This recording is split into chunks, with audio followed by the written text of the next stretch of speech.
नमस्कार दोस्तों, मैं doctor Amit Sharma Shweta dental clinic से। जैसा कि आप जानते हैं कि पूरे हमारे देश को एक कोविड नामक महामारी ने जकड़ रखा है। आज हम एक अपने देश में ऑक्सीजन और बेड की शॉर्टेज हो गई है। तो मैं एक छोटी सी बात पे आपका ध्यान दिला देना चाहता हूँ। क्या है कि एक पैनिक फैल गया हमारे यहाँ। अगर आपको सर दर्द होता है, आपको कोविड है।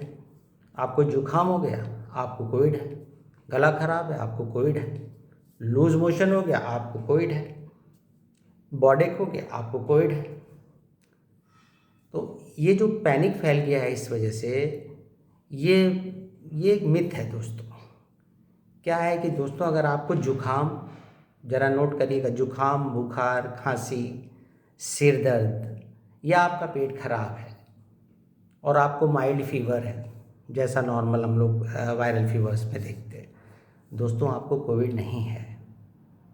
कोविड की एक टिपिकल पहचान यही है कि अगर आप खांसी, जुकाम, सिर दर्द, डायरिया, इन सब के साथ अगर हाई ग्रेड फीवर है और साथ साथ आपको सांस लेने में कुछ तकलीफ हो रही है, देन इट इज़ कोविड।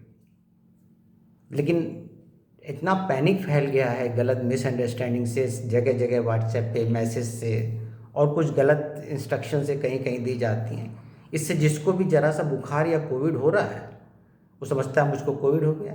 सिर दर्द हुआ, वो समझता है मुझको कोविड हो गया। लूज मोशन हो गया, समझता है मुझको कोविड हो गया।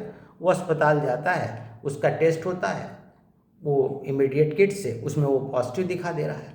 जब वो पॉजिटिव दिखा दे रहा है तो अस्पताल को उसको एडमिट करना पड़ रहा है।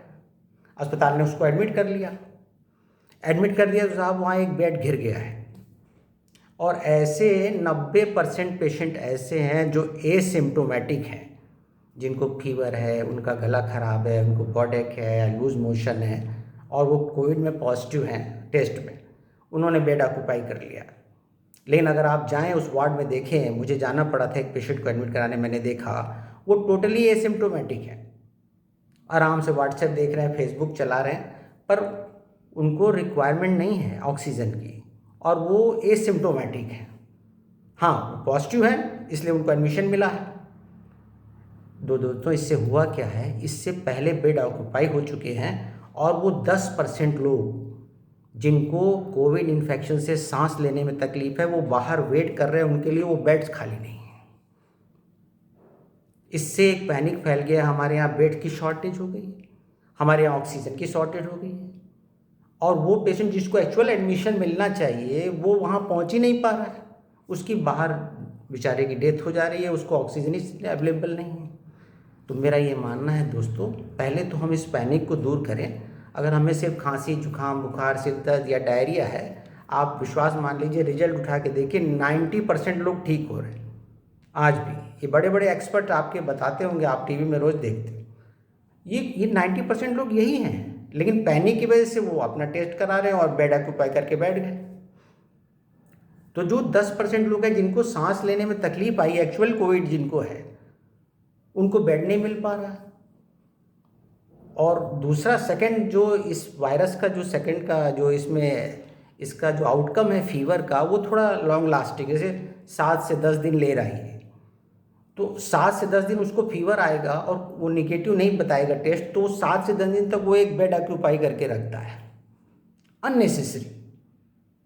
तो बेड कहाँ से आएगा? जिसको ज़रूरत है एक्चुअल, वो उसको बेड कैसे मिलेगा? तो मेरा ये कहना है कि अगर आपको सिर्फ खांसी जुकाम है, माइल्ड फीवर है, डायरिया, ये कोविड नहीं है। ये जो नॉर्मल गवर्नमेंट्स के प्रोटोकॉल्स हैं मेडिसिन के, आप उसको घर पे यूज़ करिए, सारी बताई उनकी प्रिकॉशन लीजिए, वो सब आपको मालूम है, सबको मालूम है, सब उसको देख चुके हैं, वो आप घर पे ठीक हो जाएंगे। और वो बेड्स बेवजह जो ऑक्यूपाइड किया हुआ है उसको छोड़ दीजिए उनके लिए जिनको सांस लेने में तकलीफ है।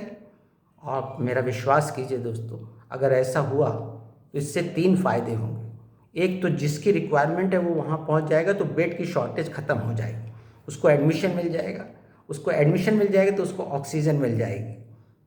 और हमारे डॉक्टर्स, हमारे दोस्त, आप विश्वास मानिए, 10 में से 6 से 8 लोगों को बचाने में कामयाब हो जाएंगे। तो एक तो बेड की डिमांड कम हो जाएगी, ऑक्सीजन की डिमांड कम हो जाएगी और तीसरा डेथ रेट कम हो जाएगी, जो अभी 2% के आसपास है, जैसा हम कहते हैं 100 में से 2 लोग मर रहे हैं। तो वो घट के 1/4 हो जाएगा। तो एक ये तरीका है जिससे हम इमीडिएट इस ऑक्सीजन की रिक्वायरमेंट, अपनी बेड्स की रिक्वायरमेंट को कम कर सकते हैं। बेवजह उस बेड को ऑक्यूपाई ना करते हुए अपना इलाज अपने घर में रह के, क्वारंटीन रह के उसको करें। इससे हमारी गवर्नमेंट्स को भी मौका मिल जाएगा और वो इसको तब तक वो लोग मैनेज कर लेंगे, आपकी गवर्नमेंट उसको ओवरकम कर लेगी इस शॉर्टेज को। इससे हमारा डेथ रेट कम हो जाएगा और उस पेशेंट को एडमिशन मिल जाएगा। प्लीज़ अगर आपको छोटी मोटी समस्या है तो बेवजह टेस्ट करा के एडमिशन करके उस बेड को ऑक्यूपाई मत कीजिए, उस नीडी पर्सन को दीजिए जिसको वहाँ जाना है। L1, L2, L3 3 ग्रेड के हॉस्पिटल्स हैं, तीनों में ऑक्सीजन अवेलेबल है। अगर वो वहाँ तक भी पहुँच पाता है, L1 L2 में भी, मान लीजिए L3 के बेड्स कम है वेंटिलेटर वाले, L1 L2 में भी उसको एडमिशन मिल जाता है, एटलीस्ट ऑक्सीजन मिल जाएगी और हमारे डॉक्टर्स, हमारे पुलिस उसको बचा लेंगे। तो प्लीज़ आप इसको पैनिक मत होइए, छोटे छोटे सिम्टम्स से वो घर में रह के ठीक हो जाएंगे। उस प्रोटोकॉल से आप उसको करिए। दूसरा मैं ये कहना चाहता हूँ, जैसे बहुत पेशेंट पूछते हैं ओरल कैविटीज़ में जो इन्फेक्शन आपके थ्रोट में आ रहा है, तो हम एक गार्गल सजेस्ट करते हैं, दैट इज़ बीटाडीन गार्गल आता है। Beta kind of Betadine gargle के नाम से आता है। दोस्तों, आप जो गर्म पानी से कुल्ला कर रहे हैं, हल्दी डालते हैं, वो ठीक है। उसके साथ साथ आप 2-3 बार बीटाडीन से गार्गल करिए, नॉर्मल टैप वाटर मिक्स करके। आप विश्वास मानिए, आपके थ्रोट का इन्फेक्शन जो है 99% कम हो जाएगा और ये आपके उस संक्रमण को रोकने में बहुत सहायक होगा। तो ये बीटाडीन और बीटाकाइन नाम से बाज़ार में अवेलेबल है। आप ये आधे कप पानी में 2 ढक्कन डाल के आप उससे गार्गल करिए, तो आपका यही एक एंटीबायोटिक गार्गल अवेलेबल है। आप उसको करिए, आपका वायरल का संक्रमण आपके थ्रोट में बहुत कम हो जाएगा, जिससे वो आपके नीचे लंग्स में नहीं जाने पाएगा और उसको बहुत समय मिलेगा आपको उससे फाइट करने को, आपकी बॉडी को। दूसरा, जो गांव-गांव में एक क्वेश्चन आया कि गांव में वो गार्गल्स अवेलेबल नहीं होते, तो जो मेरे पेशेंट बहुत गांव में इंटीरियर में, उनसे कहना चाहूँगा अगर कुछ ना मिले तो वो एक एलम फिटकरी आती है कि उसको पानी में 7-8 बार घुमाएं, हल्का सा जब उसका साल्टी टेस्ट थोड़ा चेंज हो जाए फिटकरी वाला, उससे गार्गल कर लें, वो भी आपके संक्रमण को बहुत कम कर देगा। तो मेरा मैसेज आप समझ गए हैं दोस्तों। इस ऑक्सीजन की क्राइसिस को, इस बेड की क्राइसिस को हम एक ही तरह से कम कर सकते हैं कि हम छोटे से छोटे सिम्टम को कोरोना ना मानते हुए, कोविड ना मानते हुए, ज़बरदस्ती टेस्ट करा के एडमिशन न लें, उस बेड को ना घेरें और उस नीडी पर्सन को दें जिसको वहाँ वो बेड मिलना चाहिए। अगर हम ऐसा कर पाते हैं दोस्तों, तो हम ऑक्सीजन की कमी, बेड की कमी और साथ साथ दोनों को हम रिड्यूस कर देंगे और साथ साथ डेथ रेट, क्योंकि अगर वो वहाँ पहुँचा, ऑक्सीजन मिली, तो मेरे कोलिग्स हैं, मेरे फ्रेंड्स को 10 आया, मैं विश्वास के साथ 10 में से हम 6 से 8 लोगों को बचाने में कामयाब मेरे दोस्त लोग हो जाएंगे।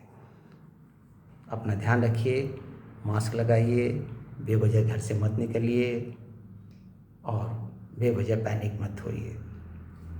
नमस्कार।